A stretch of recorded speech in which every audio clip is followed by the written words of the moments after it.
A presidente do Supremo Tribunal Federal, Rosa Weber, participa hoje da última sessão antes de se aposentar compulsoriamente.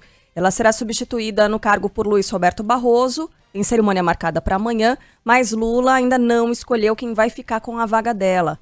Mais tarde, o STF, que derrubou o marco temporal das terras indígenas, volta a se reunir para decidir como serão aplicadas as regras. No Congresso Nacional, a expectativa é que uma proposta que restabeleça a tese seja analisada pela Comissão de Constituição e Justiça do Senado. O texto já passou na Câmara. Sobre essa quarta-feira movimentada em Brasília, João Pedro Melo por aqui, trazendo todos os detalhes. Terno e gravata devidamente paramentado. Bom dia, JP.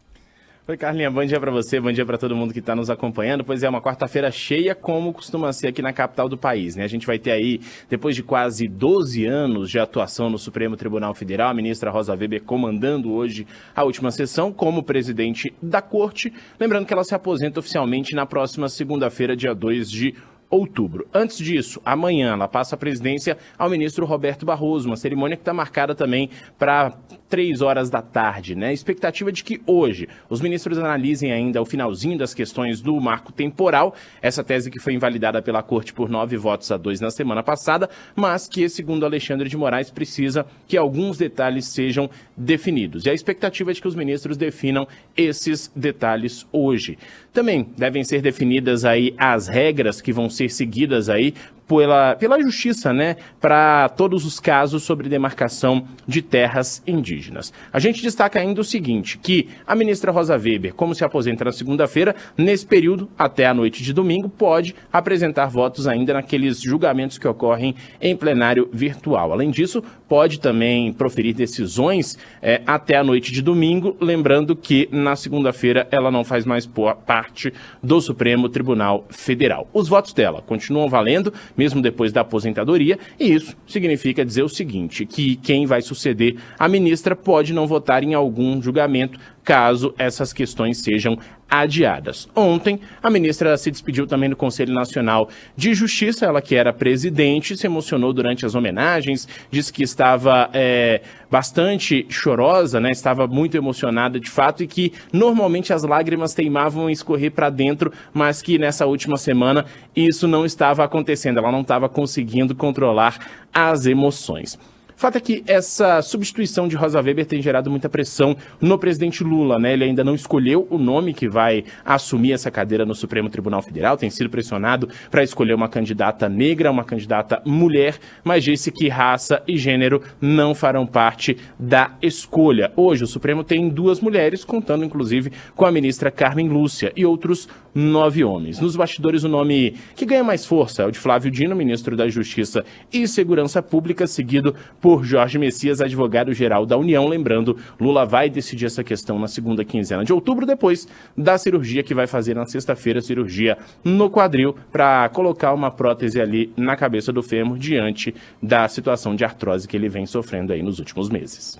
Perfeito, JP. Vamos seguir aqui, porque tem muitos assuntos ainda em Brasília. Mais tarde a gente volta a conversar ao vivo. Bom trabalho, um abraço. Um beijo, tchau, tchau.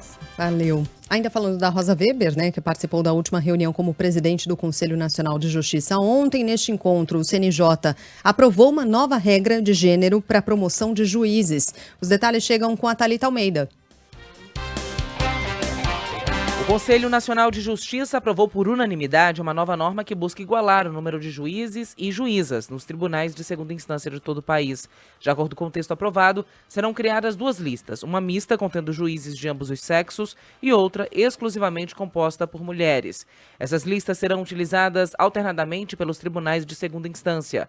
A medida será implementada no sistema de promoção por merecimento até que o tribunal atinja pelo menos 40% de mulheres nos quadros. O critério de merecimento é apenas um dos tipos de promoção possíveis na carreira dos juízes. O de antiguidade vai continuar sendo aplicado sem alterações. A discussão foi pautada pela ministra Rosa Weber, presidente do CNJ e do Supremo Tribunal Federal, às vésperas da aposentadoria. Esta, inclusive, foi a última sessão de Weber à frente do CNJ. Pela proposta aprovada, o texto passa a valer em janeiro do ano que vem. Dados do CNJ apontam que, embora constituam cerca de 51% da população brasileira, as mulheres representam 38% da magistratura, sendo 40% presentes no primeiro grau de jurisdição e apenas 21% no segundo grau. Ao se despedir do CNJ, o JP até mencionou aqui, Rosa Weber dessa vez chorou. Prometo ser breve, até porque o mar é um verdadeiro mar de emoções que toma conta de mim e eu estou com enorme necessidade de impedir que os diques internos se abram e que as lágrimas transbordem. Comentei na sessão anterior de que eu choro muito, eu sou muito chorona, mas as lágrimas elas sempre escorrem para dentro. Mas elas têm nesses dias teimado, né, em mudarem o rumo e fica um pouquinho difícil, sobretudo porque nós temos uma pauta a vencer hoje e também será uma pauta que a mim particularmente emociona. A CPMI dos atos de 8 de janeiro volta a se reunir amanhã para ouvir um dos condenados pela tentativa de atentado à bomba perto do aeroporto de Brasília. Alan Diego dos Santos foi preso no fim do ano passado e pegou mais de 5 anos de cadeia por ter colocado o artefato que foi desarmado pela Polícia Militar em um caminhão-tanque. Esse é aquele grande cristão que queria explodir uma bomba e matar dezenas, quem sabe centenas de pessoas no aeroporto de Brasília na noite de Natal. E ele também é aquele sujeito que passou essa vergonha aqui em uma sessão da CPI dos atos de 8 de janeiro na Câmara do Distrito Federal. Ele, sendo inquirido pelo deputado Chico Vigilante, explicou que organizou o atentado porque estava revoltado pelo fato de o TSE não disponibilizar os códigos-fonte. E aí ele foi questionado pelo Chico Vigilante sobre o que seriam os códigos-fonte. Para protestar porque queriam informação sobre o código-fonte. Vou repetir a pergunta para o senhor. O que é o código-fonte? Perdão, como que ele ligou? Se fosse para não ter estimulado a população, por que deixaram as redes sociais informar sobre esse código que dava a certeza se o Bolsonaro havia ganhado ou não, se o Lula havia ganhado ou não? Então, não cabe a mim dizer o que é, porque eu não sou entendido. O senhor não sabe o que é o código-fonte? Eu não sou entendido e eu não sei responder essa pergunta. Então, se deixar estimular as pessoas do Brasil inteiro, por que os parlamentares o deixaram? Se eles podiam impedir esse tipo de informação. Eu estou perguntando para o senhor sabe o que é o código-fonte? Eu não sei o que é o código-fonte. Veja a lavagem cerebral a que impuseram essas, eu vou dizer pobres almas aqui, mas não é no sentido de dizer que eles não são culpados pelo que fizeram. É pela fraqueza mental e intelectual e pela facilidade com que se deixaram ter seus cérebros lavados pelas mentiras que circulavam nas redes sociais. O cara estava disposto a matar pessoas, a cometer um assassinato em massa na noite de Natal, porque o TSE não divulgava o código-fonte, sendo que ele não fazia ideia do que seria código-fonte. Olha que coisa impressionante pelo que a gente passou aqui no Brasil. Ontem, numa sessão tumultuada, a comissão tomou o depoimento do ex-ministro do Gabinete de Segurança Institucional do governo Bolsonaro, general Augusto Heleno. Questionado sobre a delação premiada fechada pelo ex-ajudante de ordens do ex-presidente Mauro Cid com a Polícia Federal, o ex-chefe do GSI disse que tudo não passa de fantasia e negou que o tenente-coronel tenha participado de qualquer encontro de Jair Bolsonaro com o comando das Forças Armadas para discutir um golpe após a eleição de Lula. Segundo Augusto Heleno, Mauro Cid era apenas um assessor e não esteve em qualquer reunião do ex-presidente com os chefes do Exército, Marinha e Aeronáutica. Eu quero esclarecer que o tenente-coronel Mauro Cid, ele não participava de reuniões, ele era ajudante de ordens do presidente da República. Não existe essa figura do ajudante de ordem sentar numa reunião dos comandantes de força e participar da reunião. Isso é fantasia. Isso é fantasia. A mesma coisa é essa delação premiada ou não premiada do Mauro Cid. Estão apresentando trechos dessa delação e me estranha muito porque a delação está ainda sigilosa, ninguém sabe o que o Cid falou. Heleno mentiu, porque em questão de minutos apareceu, e você pode encontrar com facilidade na internet, essa fotografia aí de Jair Bolsonaro participando de uma reunião com os chefes das Forças Armadas, em que aparece ali no fundo, a pouco mais de 1,5 metro do presidente, o seu ajudante de ordens, Mauro Cid. Ah, mas Heleno não tinha como saber. Tinha, porque Heleno estava na reunião. Também aparece na mesma fotografia. Ainda durante a sessão, o ex-chefe do GSI foi desmentido por essa foto, né? Aliás, estava aqui no texto, eu não precisava nem ter buscado. 25 de fevereiro de 2019. 25 de fevereiro de 2019, ou seja, não faz tanto tempo assim. Em questão de minutos, o jornalismo se encarregou e a internet também se encarregaram de refrescar a memória do general Augusto Heleno. O senhor em algum momento recebeu esta minuta? Alguém falou que isso estava rolando. Tiaguinho, daqui a pouquinho, eu vou chamar agora então. Daqui a pouquinho eu vou chamar os demais participantes da CPMI. Sobre a chamada minuta do golpe, encontrada na casa do ex-ministro da Justiça Anderson Torres, Augusto Heleno negou que tenha tido acesso ao documento e afirmou que Bolsonaro sempre jogou, usando aquela metáfora, dentro das 4 linhas da Constituição. O senhor em algum momento recebeu esta minuta? Alguém falou que isso estava rolando na mão de várias pessoas do entorno do presidente Bolsonaro. O senhor chegou a receber em algum momento, ou pelo menos ouviu comentários acerca dessa GLO? Nunca. O senhor nunca recebeu? Nunca nem ouvi falar. O senhor está sob juramento, general Heleno. Estou sob juramento. O presidente da República disse várias vezes, na minha presença, que ele jogaria dentro das 4 linhas. E eu não tive intenção, em nenhum momento, de fazê-lo sair das 4 linhas. O ex-ministro do GSI negou ainda ter ido em qualquer momento ao acampamento montado por apoiadores de Bolsonaro em frente ao QG do Exército. Segundo ele, o ato era pacífico. Jamais estive no acampamento que foi realizado em frente ao que a gente chama de Forte Apache, né? Eu nunca fui ao acampamento, não por falta de tempo, mas por falta de condições de participar do que realizavam no acampamento, que, pelo que se sabia, eram atividades extremamente pacíficas, ordeiras, e eu nunca considerei o acampamento algo que interessasse a segurança institucional. Aquelas pessoas estavam pedindo golpe de Estado, que é vetado pela Constituição. Foi daquele acampamento que saiu o planejamento para o atentado de 24 de dezembro de 2022. Foi daquele acampamento que, na época em que o general Heleno chamava aquelas pessoas de grandes patriotas que estavam fazendo um serviço à nação, foi daquele acampamento que saíram as pessoas que realizaram aquela grande confusão em Brasília, com carros queimados, ônibus que quase foi jogado de viaduto no dia da diplomação do presidente eleito Lula. Então não havia nada de pacífico, e foi daquele acampamento que saiu a tentativa de golpe do dia 8 de janeiro. Não havia nada, nunca houve nada de pacífico naquele acampamento. O Augusto Heleno também descartou qualquer envolvimento ou influência na invasão às sedes dos 3 poderes.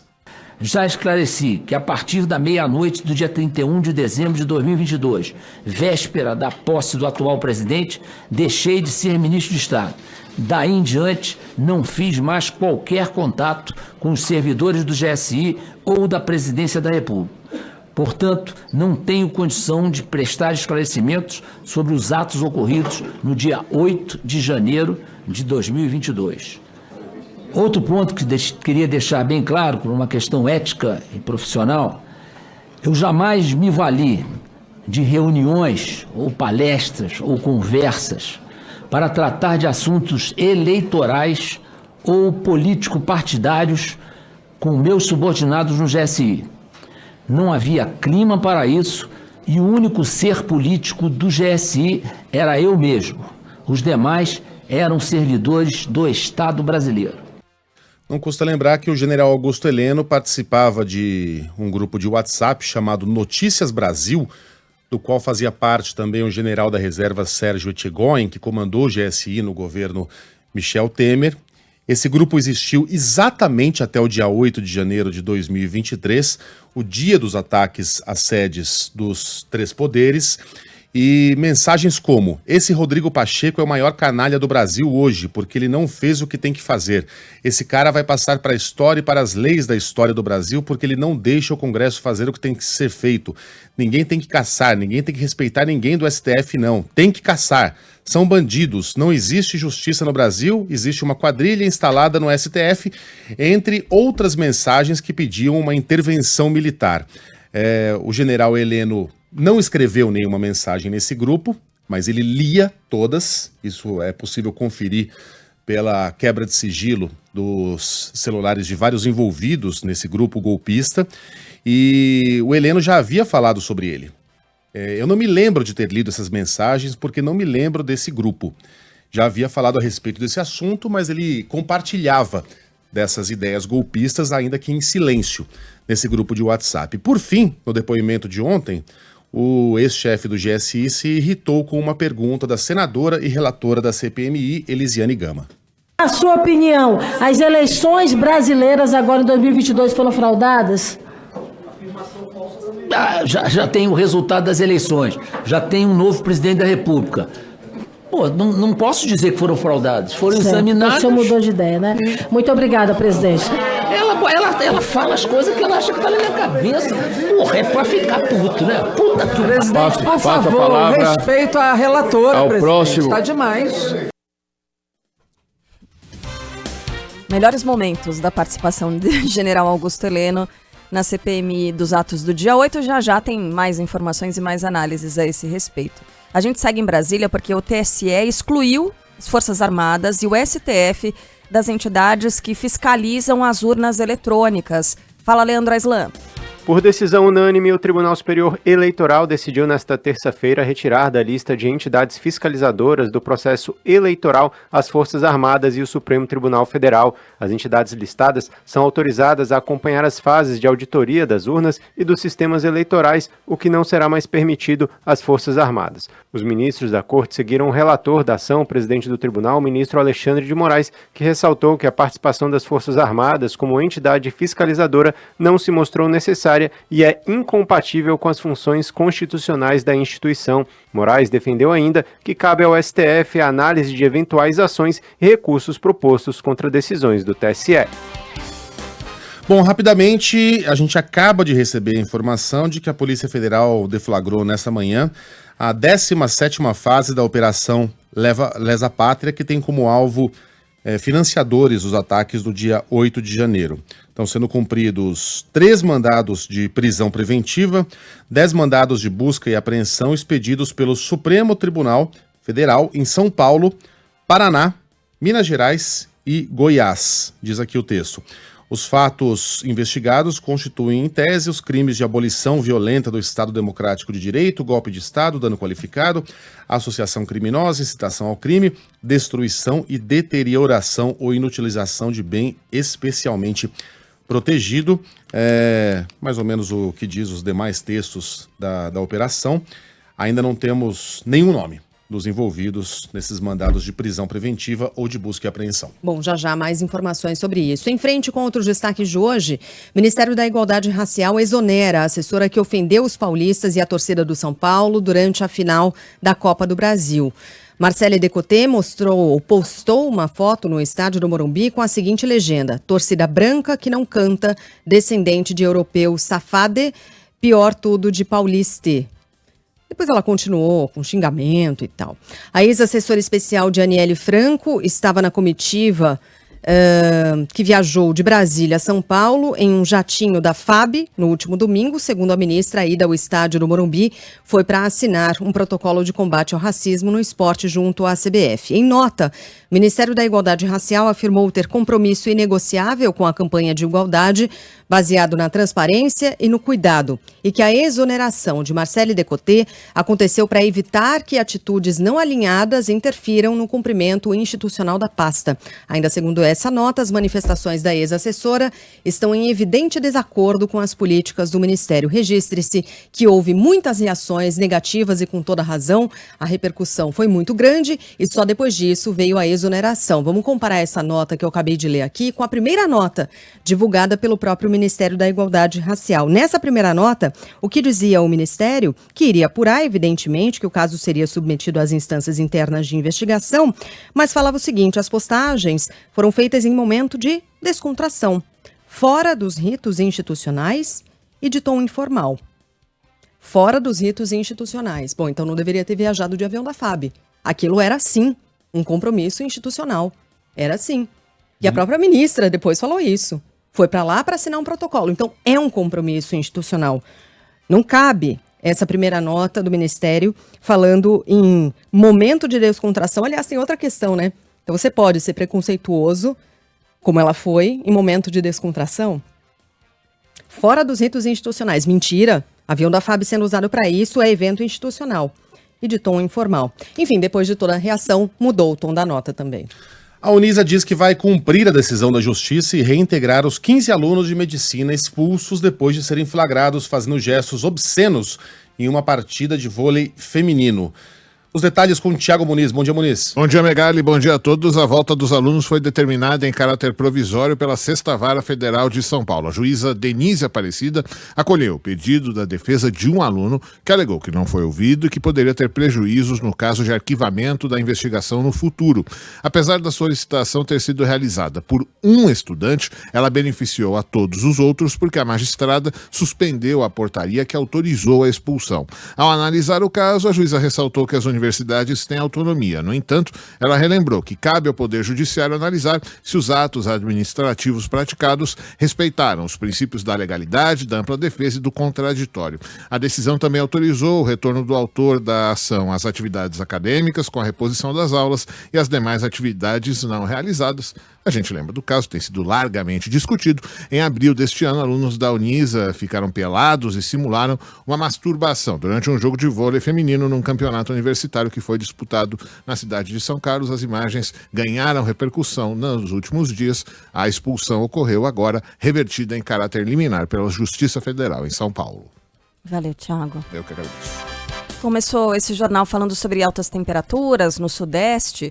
A gente vai para o sul do país porque o Rio Grande do Sul ainda sente os efeitos do novo ciclone extratropical que atinge o estado. Amanhã uma comitiva de ministros volta a visitar o Vale do Taquari, uma das regiões mais atingidas pelos temporais. E a gente tem informação ao vivo chegando agora com o Gilberto Echauri.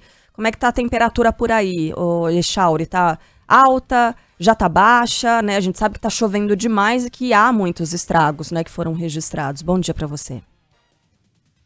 Carla, exatamente. Está fazendo 13 graus e 9 décimos agora aqui na sede da Band em Porto Alegre e está realmente ventando bastante. Choveu também durante a madrugada. Inclusive, Porto Alegre já registra o mês mais chuvoso em mais de 100 anos.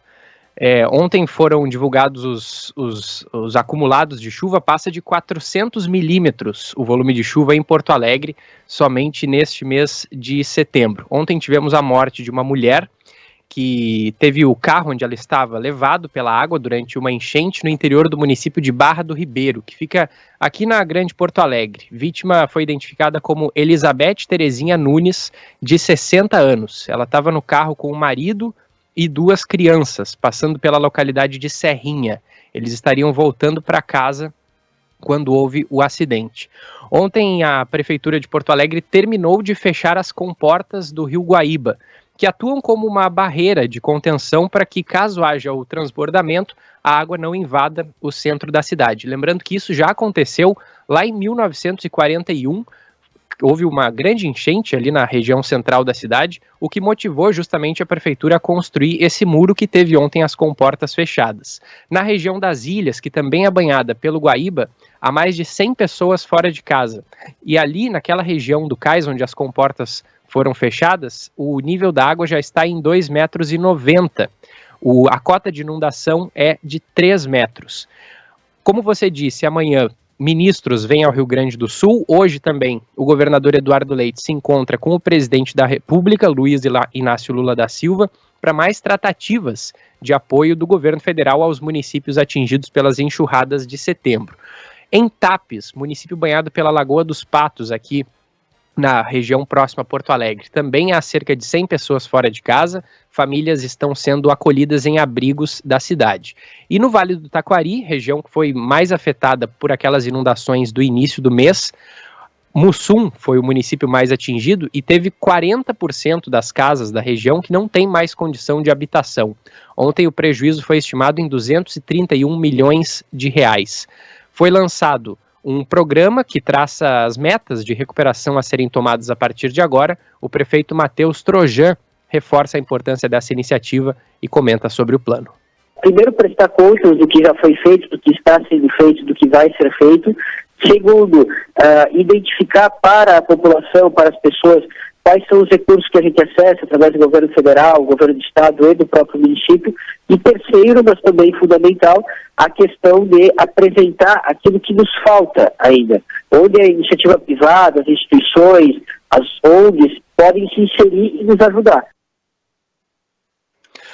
A reconstrução dessas casas destruídas pela enchente vai necessitar de pelo menos de 12 a 15 meses. Segundo o governo do estado, será feita a desapropriação de áreas destinadas ao restabelecimento social, econômico e de infraestrutura do Vale do Taquari, para que essas pessoas que tiveram as casas inundadas possam voltar a ter uma moradia. Carla, com essa morte registrada ontem, chega a 50 o número de vítimas aqui no Rio Grande do Sul por conta das inundações, somente isso no mês de setembro. E lembrando que ainda há 9 pessoas desaparecidas na região do Vale do Taquari.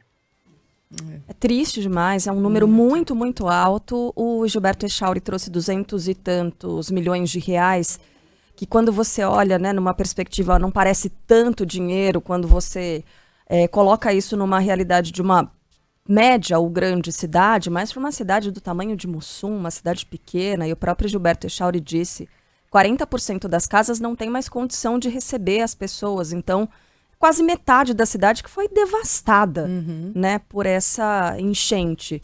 E também imagino, o Echauri, que na região metropolitana aí de Porto Alegre, haja efeitos econômicos também, né? Porque é um momento em que o clima não está favorecendo, muita gente deixa, inclusive, de sair para consumir, para ir.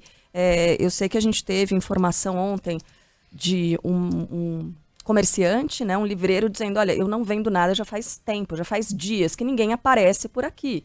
Porque, obviamente, as prioridades são outras, né? Para o governo do estado tentar ajudar as cidades dessa região do Vale do Taquari. Também as pessoas, quem pode nesse momento, se retrai um pouco, né? Então, imagino que as atividades econômicas, outras atividades também estejam sendo prejudicadas por esse período tão conturbado, né, no Rio Grande do Sul. Então, repetindo aqui a informação inicial do Gilberto Echauri, 13 graus nesse momento na capital gaúcha. E essa mudança aí deve se espalhar por outras regiões do país também. O Echauri, bom trabalho para vocês por aí. Até mais tarde. Obrigado, bom trabalho, até mais. Valeu. Vamos continuar girando nossa reportagem pelo país. Na Bahia, a onda de violência continua provocando muita apreensão e medo em moradores de Salvador, da região metropolitana. Só em setembro, são mais de 45 mortos em tiroteios. E a gente não terminou o mês, estamos no dia 29. Luiz Felipe Veloso está conosco ao vivo para trazer um panorama dessa situação muito preocupante, crítica, em Salvador, na região metropolitana. O ministro Flávio Dino já descartou uma possível intervenção na segurança pública do Estado. Que outras novidades, que atualizações você nos traz, Luiz Felipe? O que será feito? Mudança de estratégia na segurança pública? Bom dia para você, seja bem-vindo. Muito obrigado, Sheila. Bom dia também para Carla e para Megali. Bom, eu chego, infelizmente, com novas informações sobre novas ocorrências de violência, viu, Sheila? 2 novas aconteceram entre ontem e hoje, promovendo a sensação de insegurança nos bairros, em 2 bairros, pelo menos aqui de Salvador. Em Paripe, no subúrbio ferroviário, né, suspeitos pararam um ônibus e atearam fogo no veículo. As chamas alcançaram os fios elétricos, provocando aí falta de energia na região ontem de noite. O que, né, acabou sobrando desse ônibus permanece lá no local hoje, mas de acordo com a companhia elétrica, o abastecimento já foi regularizado em pelo menos 90% dos imóveis do bairro de Paripe. Só que nessa madrugada, na madrugada de hoje, um tiroteio no bairro do Nordeste de Amaralina causou pânico entre os moradores. Por causa da sensação de insegurança, os rodoviários suspenderam a entrada dos ônibus no bairro, o que está provocando um outro transtorno. As pessoas estão tendo que caminhar até uma região conhecida como Rua do Canal para conseguir pegar o transporte agora de manhã. Não há informações, nesse caso, sobre mortos ou feridos. As últimas ocorrências na cidade têm alterado a rotina da população e gerado muita preocupação por aqui. A gente fica receoso, né, do que está acontecendo. Temos que viver refém do nosso medo dentro de casa, né? Preso, porque não podemos mais sair, não podemos mais viver a vida. Como você disse, Carla, houve uma conversa no começo da semana entre o governador Jerônimo Rodrigues e o ministro da Segurança Pública, Justiça e Segurança Pública, Flávio Dino. Houve a promessa de novos repasses, né, para o combate ao crime organizado aqui na cidade, mas apesar disso, ainda não foi definida a data para que as equipes do Ministério façam visitas técnicas aqui na Bahia com o objetivo de realizar novas ações e também investimentos. No estado, as operações policiais contra o crime organizado têm sido frequentes e, como você observou na abertura dessa reportagem aqui, já contam com 46 mortos só em setembro, lembrando que um deles é o policial federal Lucas Caribé, que morreu naquela operação no bairro de Valéria no dia 15. A Bahia tem 1/3 da população de São Paulo e 3 vezes mais homicídios. Segundo o Anuário Brasileiro de Segurança Pública, a criminalidade no estado nordestino atingiu um patamar pior do que o do Rio de Janeiro, quando sofreu intervenção federal lá na segurança pública. Eu volto com vocês e a gente aguarda realmente que novas medidas já sejam anunciadas hoje, um posicionamento principalmente das polícias em relação a esses 2 casos que aconteceram entre ontem e hoje. Vamos aguardar respostas a tudo isso que está acontecendo. Os números são todos muito impressionantes, né, Luiz Felipe? Porque a gente falou aqui de mais de 45 mortes, a gente está falando de 1/3. Esse número que você nos passou é muito forte, né? Tem 1/3 da população de São Paulo e tem 3 vezes mais homicídios.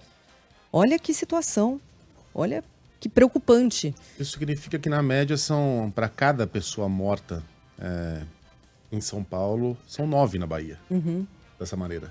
Minha nossa. Luiz Felipe, nós estaremos juntos com vocês nesta sexta-feira. Vai ser importante estar junto de vocês, inclusive. A gente sempre, quando vai às praças e apresenta o nosso noticiário perto do ouvinte de cada uma dessas regiões e tal, e junto dos nossos companheiros que ajudam a construir o noticiário todos os dias, e você é um desses casos, Lorena também, você que está conosco aqui, mas é importante para que a gente troque uma ideia também de maneira mais próxima para entender essa realidade e ouvir também as angústias dos nossos ouvintes, né, que estão nessa situação. Então vai ser bom poder estar perto e acompanhar essa realidade de perto, entender também e torcendo para que novas medidas e ações possam vir para, se não resolver, mas pelo menos garantir um pouco mais de segurança para a população de Salvador e da região metropolitana. Então nos vemos na sexta, contando, claro, com a sua presença junto com a gente, viu? Um beijo, até mais. Beijo enorme, Sheila. Um abraço enorme para todos aí. A gente está aguardando. Olha, os ouvintes não param de falar nisso aqui no WhatsApp. É viu? mesmo. Garanto que você acabou de falar aí, o WhatsApp aqui vai bombar. Ah, que delícia. Legal. É isso aí. A gente não vê a hora de estar junto e com muito carinho e levando esse nosso abraço, esse carinho num momento tão delicado para a população baiana. Desde cedinho, tem um monte de ouvinte também escrevendo para cá, falando do calor, mas falando assim, calor delícia. Em Salvador, o clima tá massa. Bahia tá esperando vocês. Essa mensagem de mais cedo foi da Gal. Gal! Foi. Rafaela escreveu, agora em Salvador 27 graus. Paula Fernanda também, ouvinte de Salvador. Podem vir, Salvador tá com clima delícia. Guilherme também nos escreveu de Salvador. Amerino, que todos os dias nos escreve. Um beijo para todos eles.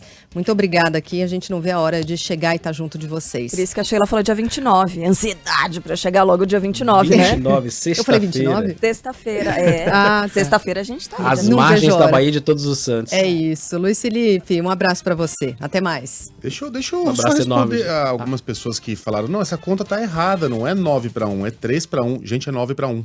Na média, é 9-1. Quando você tem 1/3 da população de um estado e 3 vezes mais mortes em números absolutos, Na média, você mata 9 vezes mais que o outro estado. Então, a coisa é séria mesmo, é nesse nível.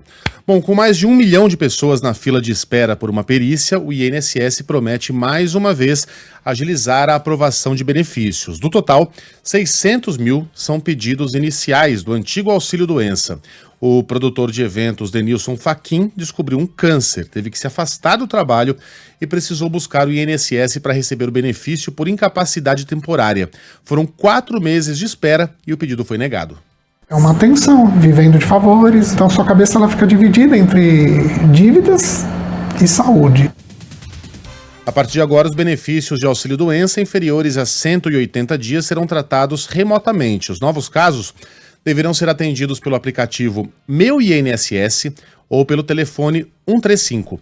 Para quem já está na fila há mais de 45 dias, o INSS vai telefonar para antecipar a perícia. As ligações estão sendo realizadas pelo número com DDD 11 de São Paulo e o número, vamos falar bem devagarzinho, hein? 2135-0135. 2135-0135. E preste atenção nesse número para evitar golpes. Esse é o único telefone que vai aparecer como origem das chamadas.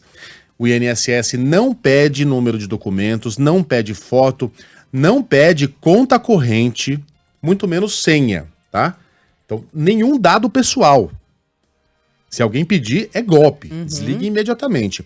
Segundo o órgão, para acelerar o processo, serão priorizadas as análises técnicas com as informações do médico, o código da doença e o tempo de afastamento. Por isso, de acordo com o presidente do INSS, Alessandro Stefanuto, mesmo servidores que não são peritos poderão, se necessário, autorizar os benefícios. Então, na medida que eu consigo usar para esses casos o ateste médico, eu vou ter disponibilidade de perícias para fazer os outros casos, os benefícios por incapacidade maiores de 180 dias. A meta em lei, de acordo com Alessandro Stefanuto, é reduzir a fila de espera até o fim do ano para 45 dias, que é, aí sim, o prazo máximo previsto em lei.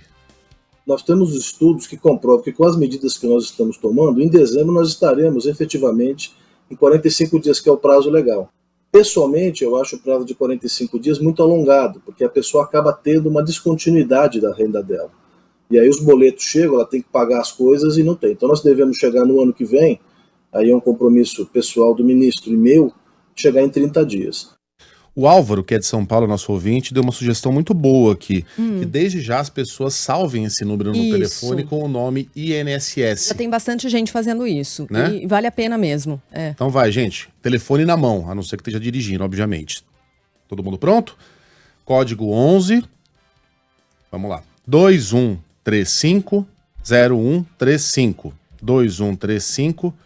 2135-0135.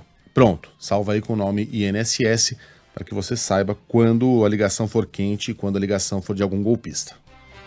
A Anvisa autoriza os estudos com uma terapia inovadora contra o câncer. A técnica batizada de CAR-T-cell, a Roberta Russo estava me contando aqui, é utilizada em casos de linfoma e leucemia. Estudou bem esse assunto, Roberta Russo? Conta tudo pra gente. Oi, gente, bom dia para vocês. Pois é, esse tipo de terapia usa células do próprio paciente para combater o câncer e vem sendo considerada revolucionária por especialistas e também pelo grupo de pacientes que passou por esse processo aqui em São Paulo.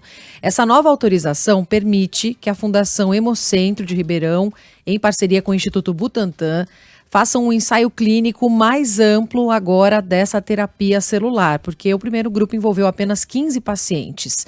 Tem o objetivo, então, de avaliar a segurança e eficácia no tratamento de pacientes com leucemia linfóide aguda B e linfoma não Hodgkin.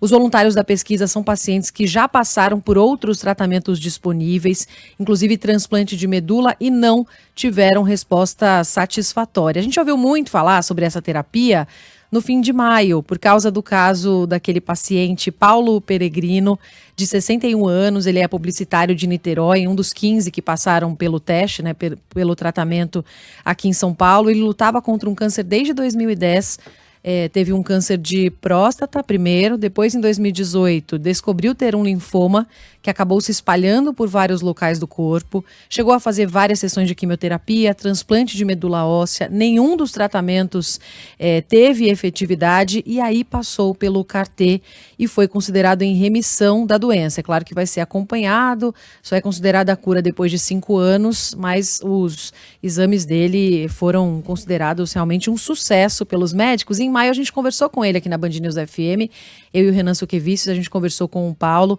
que claro, comemorava, nem acreditava nesse resultado. Vamos lembrar. Para mim a sensação é tipo assim, a ficha não caiu ainda, mas eu acho uma coisa absolutamente incrível, tá? E eu não encontro explicação a não ser dizer que aquilo é a verdadeira expressão da integração da fé e da ciência. Esse método tem como alvo 3 tipos de cânceres, então leucemia B, linfoma não Hodgkin de células B, outros também que atingem a medula óssea, principalmente. Só para a gente ter uma ideia, 10 dos 15 pacientes estão vivos, que passaram por esses testes, 6 tiveram remissão completa, a doença não voltou, 2 tiveram remissão completa, mas a doença voltou depois de alguns meses. Em maio, a gente também conversou com o coordenador do Centro de Terapia Celular da USP, o Dr. Dimas Covas, que afirmou que a técnica tem potencial para enfrentar vários tipos de doenças. Hoje já tem estudos para lúpus, para artrite reumatoide, para outras doenças de fundo imunológico, né? E tem para doenças infecciosas também. Tem estudos acontecendo, por exemplo, em relação ao HIV. A Anvisa também criou um plano de acompanhamento dos resultados desses estudos para colher informações diretamente. Então, se os resultados encontrados até o fim de 2024 forem positivos, o objetivo é autorizar a técnica para que as pessoas tenham acesso a essa opção de tratamento segura, eficaz e de alta qualidade disponível também no SUS. Começa a aparecer, né? E é o que a gente quer. Nessa geração ainda, será que a gente vai conseguir dar a notícia? Cura do câncer, né? HIV, a gente já tem visto as pesquisas avançando bastante. Muito, Nossa, que sonho, tomara. Obrigada, Rô. Valeu, gente. Rapidamente aqui saíram os nomes, os 3 alvos de prisão preventiva da 17ª fase da Operação Lesa Pátria, que está sendo conduzida agora em vários estados brasileiros. São 3 mandados contra Basília Batista, Margarida Marinalva Jesus. Esses 2 nomes, a gente está sendo apresentado a eles agora também. E Aildo Lima, esse a gente sabe quem é. É um homem que fez uma live durante a invasão de 8 de janeiro, a depredação de 8 de janeiro, sentado na cadeira do ministro Alexandre de Moraes. Então são esses os mandados de prisão que estão sendo cumpridos agora. Destaque do esporte. Corinthians e Fortaleza empatam no jogo de ida das semifinais da Copa do Brasil. Fala, Yuri Queiroga.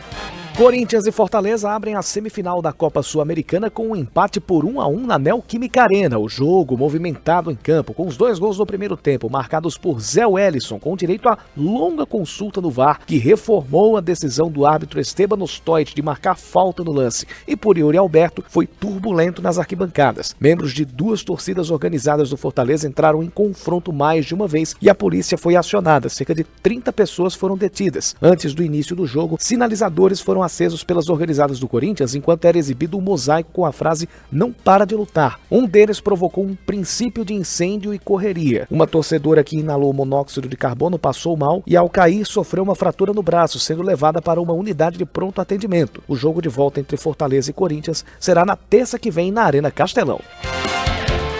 E hoje tem Fluminense e Inter pela Libertadores. Fala, José Paulo Sobral. Fluminense e Internacional se enfrentam nessa quarta-feira às 9h30 da noite no Maracanã, pelo jogo de ida da semifinal da Copa Libertadores da América. Pelo tricolor, Fernando Diniz tem a possibilidade de botar o time ideal em campo, já que John Arias se recuperou de uma torção no tornozelo e Ganso pode voltar a ser titular após dores no joelho. Já o Colorado conta com a volta do zagueiro Vitão e do volante Johnny após lesão e já entram na equipe titular. Uma carga extra de ingressos foi disponibilizada nessa terça-feira terça-feira, mas esgotou rapidamente. A expectativa é de que mais de 65 mil torcedores estejam no estádio. O jogo de volta está marcado para outra quarta-feira no Beira-Rio, no mesmo horário. Quem avançar pega o vencedor de Palmeiras e Boca Juniors na final, dia 4 de novembro, no Maracanã. Bom, e esse confronto, né, entre Flu e Inter tem transmissão da Band News FM para os ouvintes do Rio de Janeiro e Porto Alegre, a partir das 9 horas da noite. Já já a nossa reportagem vai trazer informações diretamente do Rio e também da capital gaúcha, né? Toda a expectativa, toda a emoção dos torcedores já já aqui na nossa programação. E também só lembrando que você vai ter daqui a pouco mais informações sobre a preparação do Palmeiras para encarar o Boca Juniors amanhã na Argentina. Então a nossa equipe já está na capital argentina, já está em Buenos Aires. Marcelo Duó, também Maurício Ferreira, já já eles trazem todas as informações de lá.